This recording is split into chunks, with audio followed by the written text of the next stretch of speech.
estoicismo nace en el año 300 a.C. en la ciudad de Atenas. Surge en una época donde el intelectualismo y el análisis en exceso había hecho que la filosofía perdiera su beta práctica dentro de la vida cotidiana y en las personas. Su fundador fue un filósofo llamado Zenón.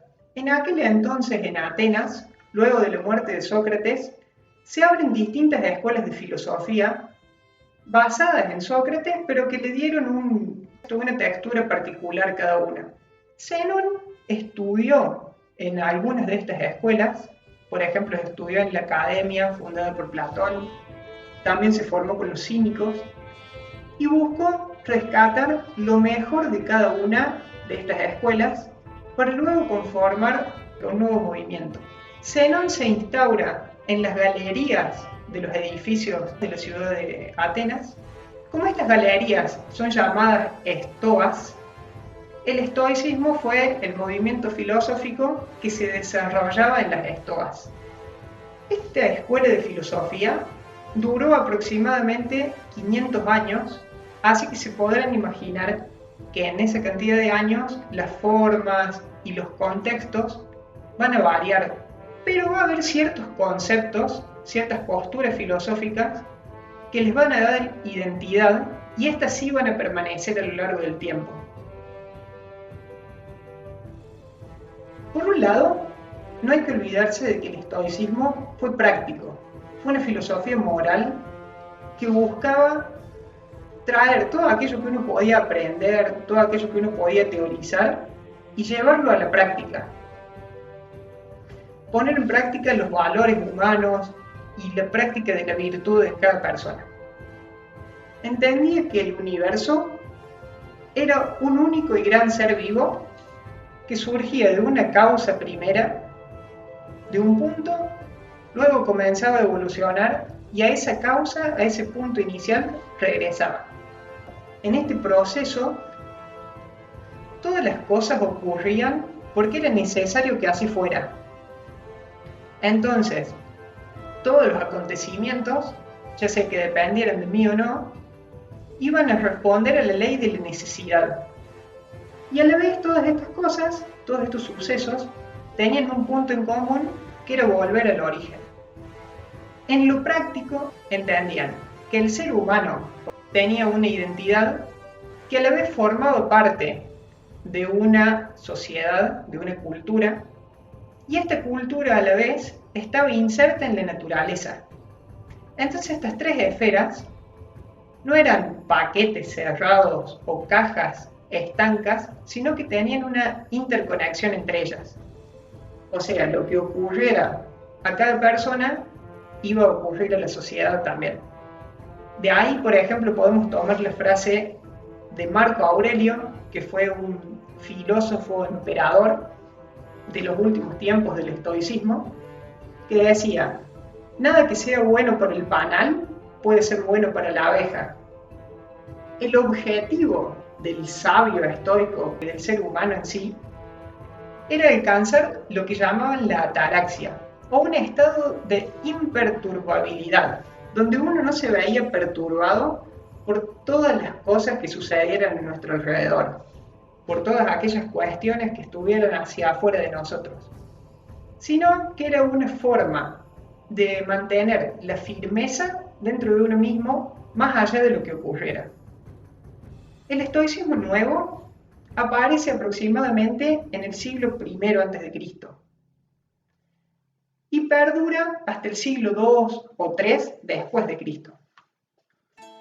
Dentro de esta etapa hay tres filósofos que son muy característicos.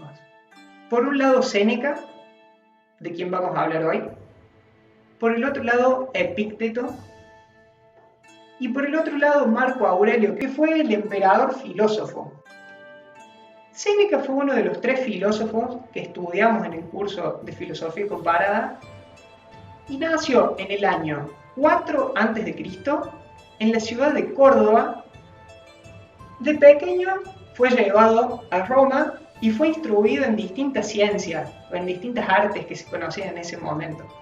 Entonces estudió retórica, estudió oratoria, conocía las leyes y conocía, por ejemplo, el griego antiguo también.